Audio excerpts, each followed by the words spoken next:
to try something a little bit different. One of the things that I've always enjoyed has been history, military history. A lot of people are that way. I like dog stories. So I got to thinking there might be a few more people that feel the same way. So it dawned on me, you know, we've got a rich history of dogs serving the military, just saving lives in general. And no one ever talks about them much. You know, after Ren 1010 left Hollywood, it's sort of, we went from Ren 1010 to Lassie, and she was busy pulling Timmy out of the well all the time, so she didn't get to go do a lot of heroics. So I thought, you know, what the heck, why don't we remember a little bit about some of the dog heroes that we've had in the various wars. And so we're going to start a little series here. We're just going to call it Dogs and Other Heroes. We'll see how you folks appreciate it or don't appreciate it. And if you like it, please let us know. We'll probably try and run a story a week for the first. We'll try for Tuesday nights to get them up, but it may be Wednesday in front of our podcast. And we might do a few trivia questions sort of related to these military dogs and do a little history while we're at it. So I was sitting thinking about, you know, who to start with.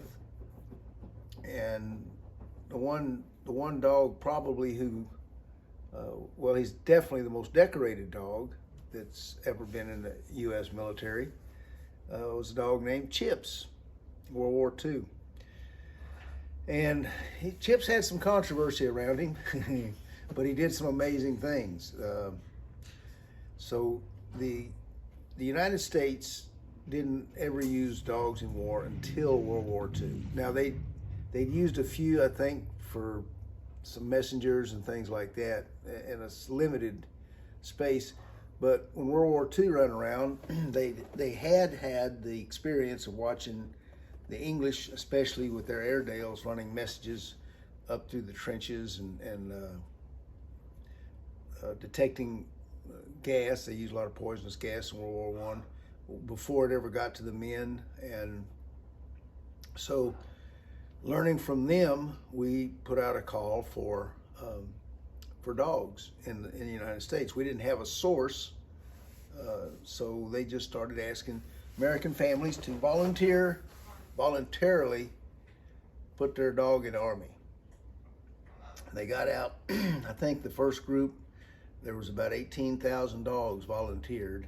Of course, World War II is a time when all Americans really came together, kind of like we haven't seen until 9/11. So all these families sent their dogs to the Army, maybe off to war. The idea was to mostly have them training, guarding ammo depots and supply areas, quartermaster corps. But they were going to send about 15 or 16 companies of dogs overseas as well.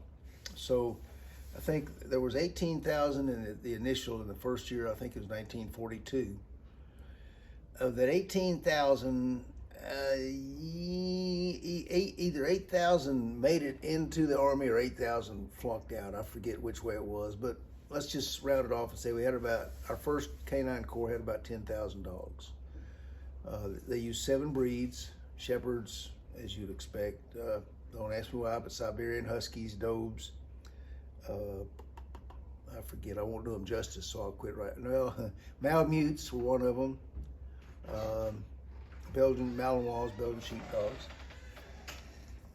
And again, the families volunteered their dogs. They donated their dogs to the Army. And Chips was no exception. He came from a family. I don't remember his age. I think he was 2 or 3 years old when he was volunteered.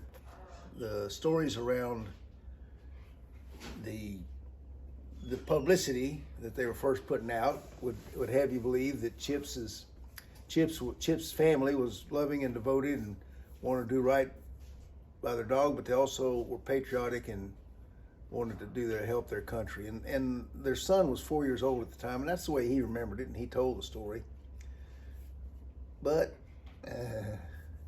you know how sometimes the Army puts out some publicity stories.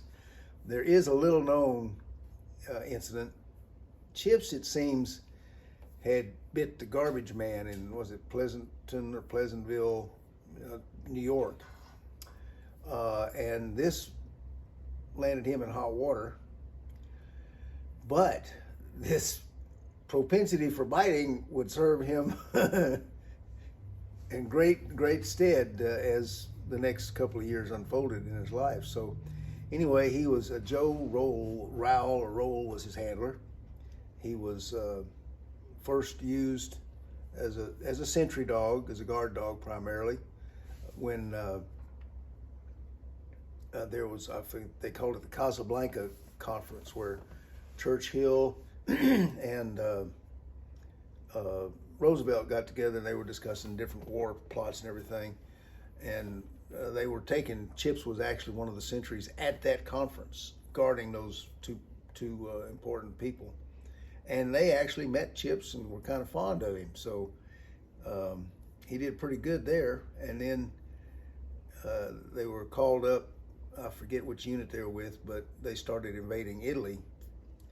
And this is where he made his mark. He and his handler, Joe, landed on beaches, and they were pinned down by a machine gun fire. There was a machine gun nest somewhere out there. As they hit this beach, there were huts and houses back and off the beach area, and they were being pinned down by fire from one of these machine gun nests. At some point, for reasons that his handler had no idea, Chips suddenly broke away, charged up the beach and into a hut. Joe said he heard, I think, a single shot, and then a few minutes later, and some sources say it was an Italian military, some folks say German military. I don't know which. We'll say German, just because there were more of them than there were Italians, I guess. This German comes out screaming with his hands in the air, and a dog on his neck, and it was Chips. And the gunfire had stopped. There was no more machine gun fire. Joe and several other guys in his squad charged forward to capture this German soldier and to peel Chips off his neck. 3 other soldiers come out of the hut. They were all captured, made prisoners.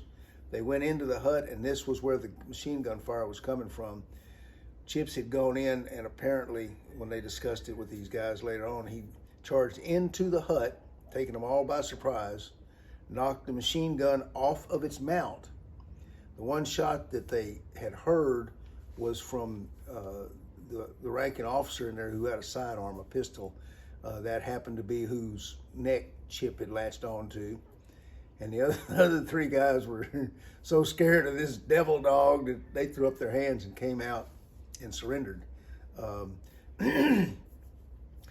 Joe and his squad formed up, had their prisoners in tow, continued marching towards town that they were all trying to recover.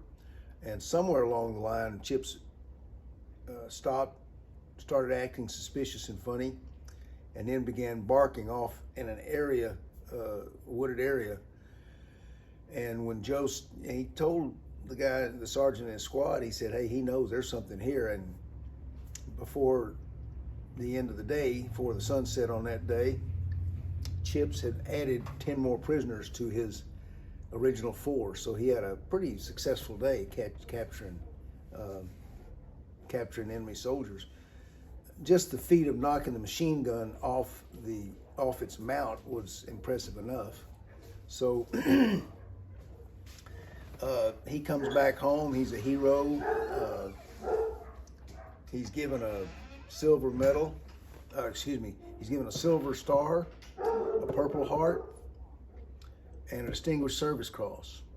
Now there was there was, when he returned to the States, he met, at that time, General Eisenhower. Didn't do quite so well there. Ike went down to pet him because, you know, he's an old farm boy from Kansas. He knows about dogs. Chips was sort of, he was testy at this time after going through war and battle. I guess he had PTSD. And unfortunately, reached up and bit the general's hand. But, you know, it was Ike, and he kind of just shook it off and said, oh, well, that's what he's trained to do, you know. So,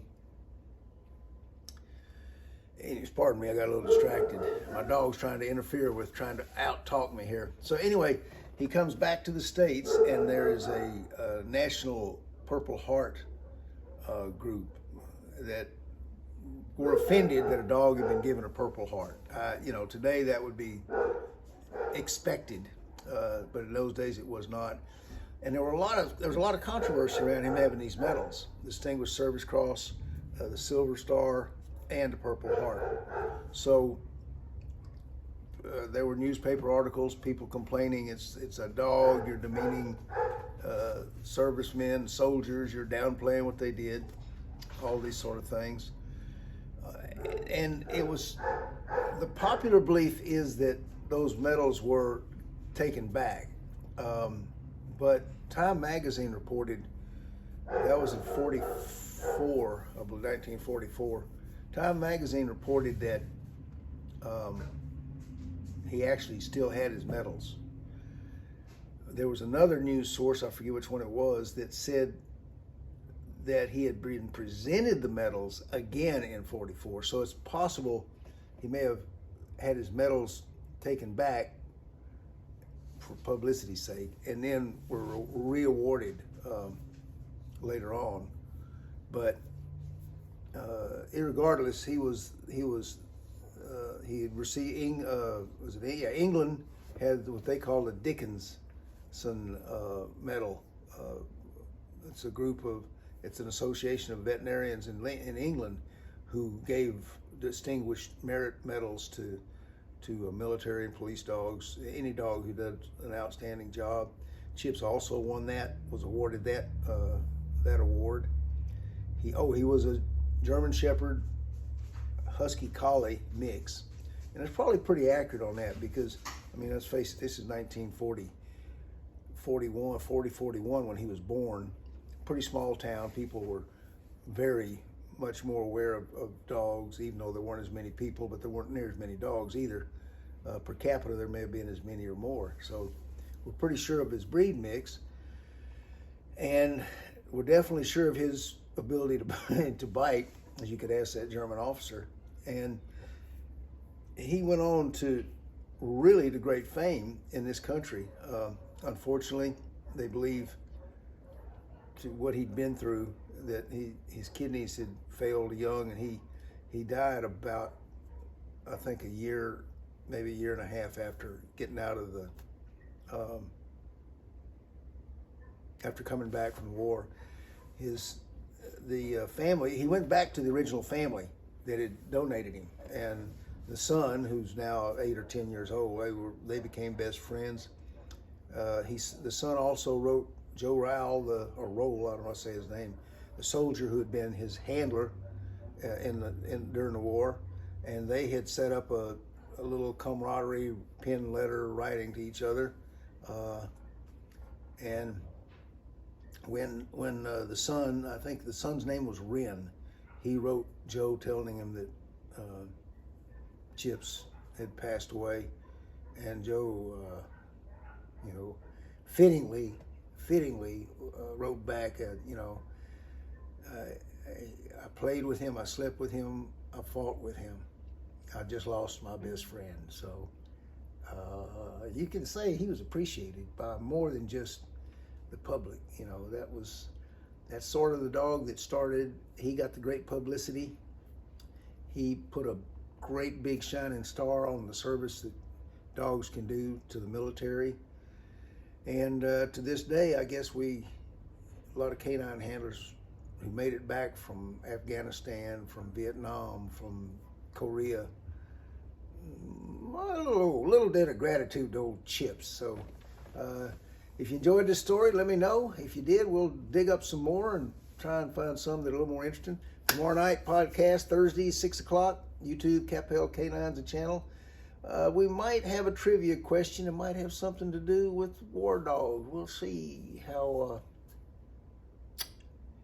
good you are at your history and your dogs. See y'all tomorrow.